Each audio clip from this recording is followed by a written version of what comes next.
So what ideas would I change in the way in which I use intellectual property based on the reading of this week's assignment? So first, I would have knowledge of the Technology, Education, and Copyright Harmonization Act, or TEACH Act, and it changes the way I consider being an online curriculum designer or teacher.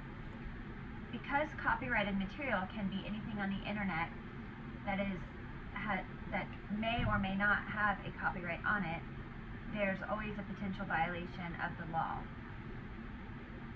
So that is, if a teacher used the content in course instruction without proper permission, then they can be punished. The TEACH Act was meant to loosen the restrictions on distance education for teachers to use copyrighted content legally in a non-for-profit sector. One section that really helped with this law is that digitalized materials can be viewed in someone's home if they're on a distance education course, the same as if they would be in the class in a face-to-face setting.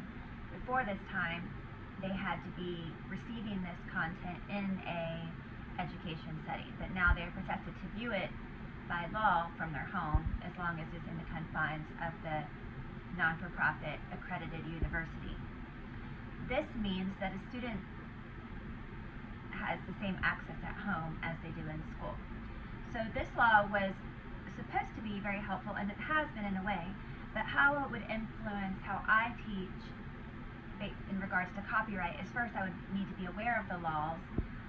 I would make sure that if my university was outside the confines of the TEACH Act, that I would get the proper permission from copyright holders and write and credit where it needed.